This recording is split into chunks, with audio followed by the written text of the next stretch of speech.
المشاهدون الكرام، السلام عليكم ورحمة الله تعالى وبركاته. نشرة الأخبار من الفضائية الإريترية، وفيها: البلاد تحتفل بالأول من مايو يوم العمال العالمي. تنظيم منتدى لتقييم برامج النظافة في إقليم عنسبة. اختتام المنافسات الرياضية السنوية في القيادة الشرقية.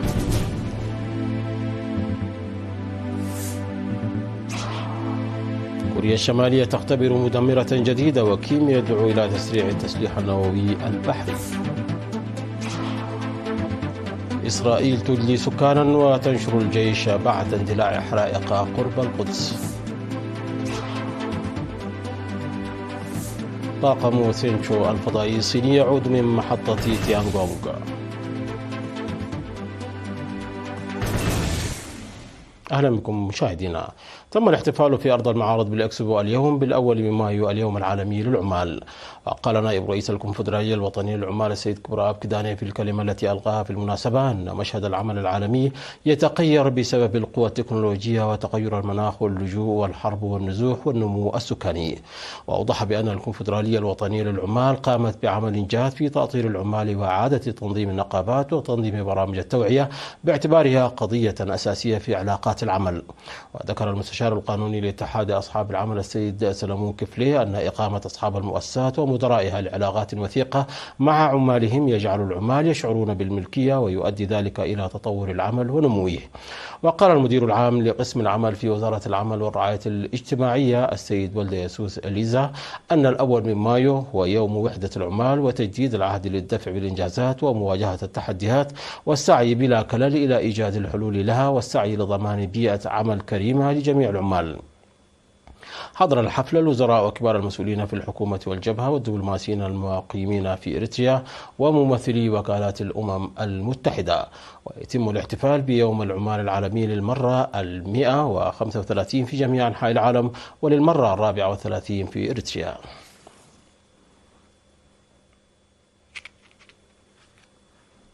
وفي سياق متصل تم إحياء اليوم الأول يوم العمال العالمي في عصب على مستوى إقليم جنوب البحر الأحمر بفعاليات مختلفة. وأوضح مسؤول فرع الكونفدرالية الوطنية للعمال بالإقليم السيد حسين خالد في كلمته أهمية الذكرى في الرسالة التي تحملها الحركة العمالية ودورها في التطور. وذكر أن المنافسات التي أجريت بين موظفي مختلف المؤسسات برهنت على الروح التنافسية والرياضية بينهم. كما تم تنظيم سيمينار ونفير جماعي ضمن فعاليات الاحتفال حسب ما ورد من أنباء. وذكر حاكم جنوب البحر الأحمر السفير محمد سعيد منتاي العمال أن لا تختصر إنتاجيتهم ضمن إطار أماكن عملهم وحسب، بل يجب أن تتسع لتؤثر على البيئة المحيطة، مشيرا إلى أن تطوير الإنتاجية تؤكد التكامل الاقتصادي والنمو. عقد مكتب وزارة الصحة في إقليم عنسبة منتدى يومي 29 و30 من أبريل المنصرم في مدينة كرن لتقييم برامج النظافة. وأكد المدير العام لقسم الخدمات الاجتماعية العقيد تسفاطيون جرماي أنه لا صحة دون بيئة نظيفة والاهتمام بها. وذكر أنه يجب تقييم الوضع بشكل صحيح واتخاذ الإجراءات اللازمة، مشيرا إلى أن برامج النظافة التي يقوم بها المجتمع كانت قد حققت نتائج مرضية، لكنها تراجعت إلى مستويات مثيرة للقلق.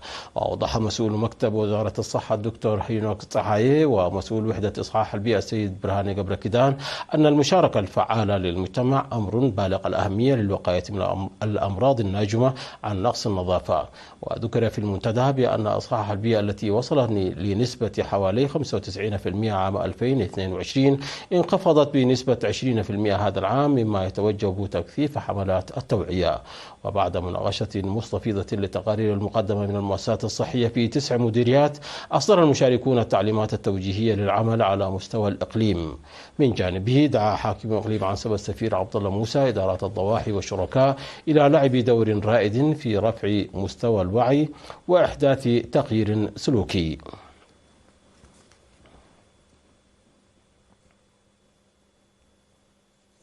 اختتمت في 30 من أبريل المنصرم المنافسات الرياضية السنوية 18 في القيادة الشرقية التي استمرت لحوالي 3 أشهر بحفل أقيم في استاد عصب بحضور قائد القيادة الشرقية العميد أبراهام عندوم وحاكم إقليم جنوب البحر الأحمر السفير محمد سعيد منتاي.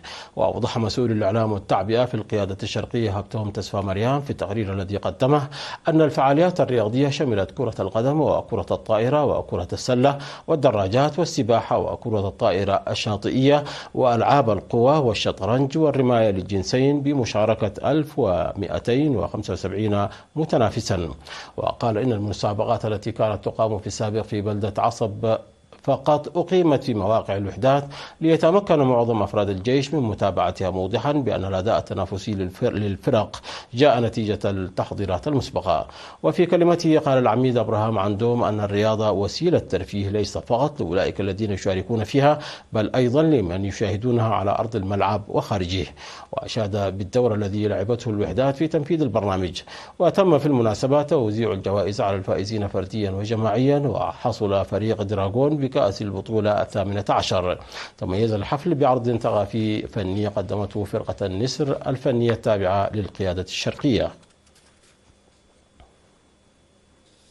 اختتمت يوم أمس 30 من أبريل المنصرم من فعاليات مهرجان كلية حملمان الزراعية 12 التي أقيمت تحت شعار مهنتنا لمجتمعنا. وحضر الحفل حاكم إقليم عنسبة السفير عبد الله موسى ورئيس الاتحاد الوطني لشباب وطلبة إريتريا السيد صالح أحمد دين. وأوضح عميد الكلية البروفيسور ولد أملاخ أرأيا في كلمته أهمية فعاليات المهرجان في توجيه الوعي وثقافة الطلاب بالإضافة إلى تنمية قدراتهم الشخصية وإبرازها بجانب دراستهم الأكاديمية. وذكر مسؤول اتحاد الشباب والطلبة بالكلية الشاب أبيل يوهنس أن المهرجان السنوي يتم تنظيمه بتعاون اتحاد الشباب ومؤسسة التعليم العالي والأبحاث، وأن فعاليات هذا العام تضمنت أنشطة اجتماعية واقتصادية وصحية وثقافية ورياضية. وحث رئيس الاتحاد الوطني للشباب والطلبة السيد صالح الطلاب لتعزيز مشاركتهم في البرامج والفعاليات التي تنظم لتنمية قدرات الشباب في الكلية. وشاد حاكم الإقليم السفير عبد الله موسى بجهود الطلاب الهادفة لتطوير الأنشطة الزراعية بمختلف أنواعها، مشيرا إلى أهمية تنظيم فعاليات مماثلة لخلق فرص استكشافية وإبداعية تتناسب مع مستوياتهم العلمية. وتم في الختام تقديم جوائز للفائزين في المنافسات العلمية والثقافية والرياضية. وتفيد الأنباء أنه سيتم إقامة فعاليات تتنافس فيها جميع الكليات من 15 وحتى 19 من مايو الجاري في كلية ماي نفعي للعلوم. نظم مكتب العمل والرعاية الاجتماعية بالتعاون مع فروع وزارة الصحة والاتحاد الوطني للمرأة والإدارات المحلية ومكاتب القضاء بمديرية منصورة محاضرة حول حقوق الطفل والعادات الضارة وزواج القاصرات. وشرح ممثل مكتب العمل والرعاية الاجتماعية بالمديرية السيد عينوم يماني الأضرار التي تنتج عن ممارسة العادات الضارة، وحث الشركاء وأولياء الأمور على تعزيز دورهم في جهود محاربة الممارسات والمعتقدات الضارة للصحة الجسدية والنفسية. وناشد المدعي العام بالمديرية الشاب ناهوم تسفى للدت ومسؤول الخدمات الصحية الممرض كسة سلمون بدورهم المجتمع إلى المشاركة الواعية لضمان الصحة العامة للأجيال القادمة بمحاربة الممارسات الضارة. كما ذكر أن المحافظة على حقوق الطفل ليست اختيارية بل ضرورية وجادة، وتعرض منتهكيها لمساءلة قانونية صارمة. وأشار مدير مديرية منصورة السيد تادسي قبرقرقيس إلى أن المحاضرات التوعوية تسهم بإيجابية في خفض ممارسة العادات الضارة بشكل عام وختان الإناث وزواج القاصرات خاصة، وحث الجهات المعنية للتضافر للدفع نحو خلو المديرية من ممارسة هذه العادات. مشاهدينا، نشرتنا تتواصل من الفضائية الإرتية، ولكن بعد فاصل قصير فابقوا معنا.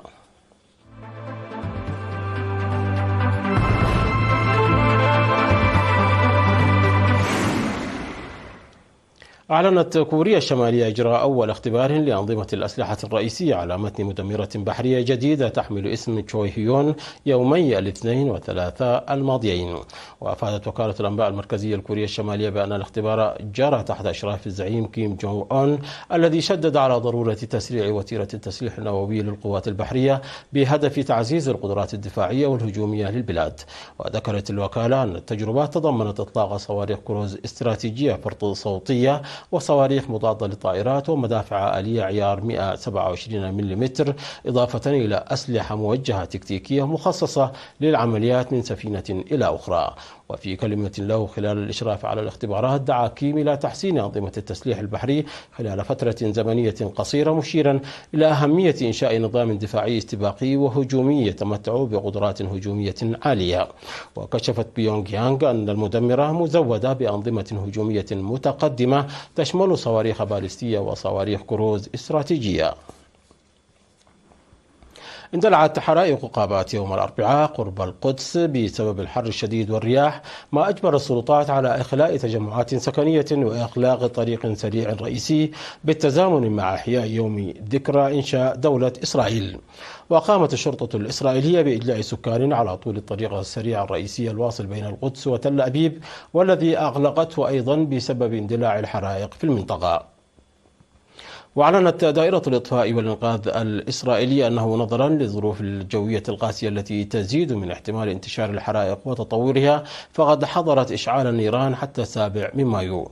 وذكرت وسائل إعلام إسرائيلية أنه جرى إخلاء التجمعات السكانية الواقعة على بعد نحو 30 كيلومترا قرب القدس، وأن 120 دائرة إطفاء وإنقاذ حشدت العشرات من فرق الأطفاء والطائرات وطائرات الهليكوبتر لمحاولة احتواء الحرائق. وأشارت إلى إصابة 12 شخصا جراء استنشاق الدخان، بينما طلبت إسرائيل المساعدة من 5 دول على الأقل، وهي اليونان وبلغاريا وكرواتيا وإيطاليا وقبرص.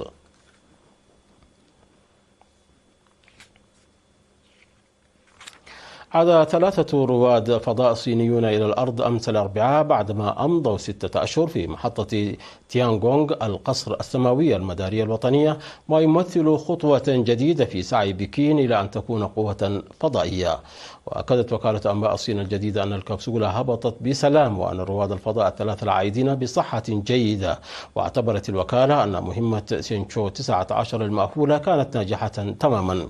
وأعطى الرئيس الصيني شي جين بينغ دفعة قوية للحلم الفضائي الصيني الذي يهدف إلى إرسال طاقم صيني إلى القمر بحلول عام 2030، ثم بناء قاعدة قمرية هناك. وضخت الصين مليارات الدولارات في برنامجها الفضائي محاولة مواكبة الولايات المتحدة وروسيا، ما أدى إلى تعزيز هدفها بأن تصبح القوة التكنولوجية الأعظم في العالم.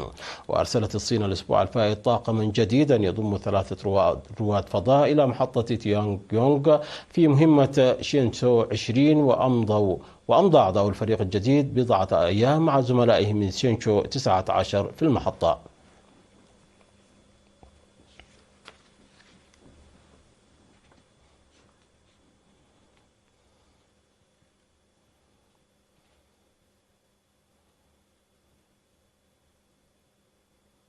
مشاهدينا، قبل الختام إليكم تذكير بأهم ما جاء في هذه النشرة من أنباء.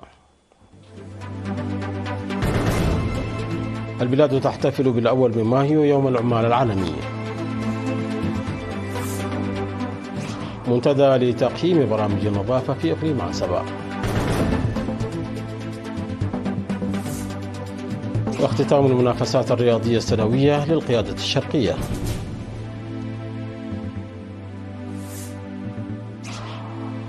كوريا الشمالية تختبر مدمرة جديدة، وكيم يدعو إلى تسريع التسليح النووي البحري.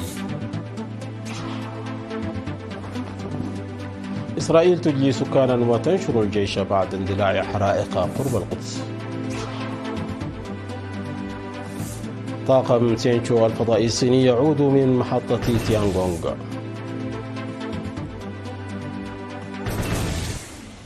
مشاهدينا، انتهت النشرة. شكرا على حسن المتابعة. تحية لكم أينما كنتم. إلى اللقاء.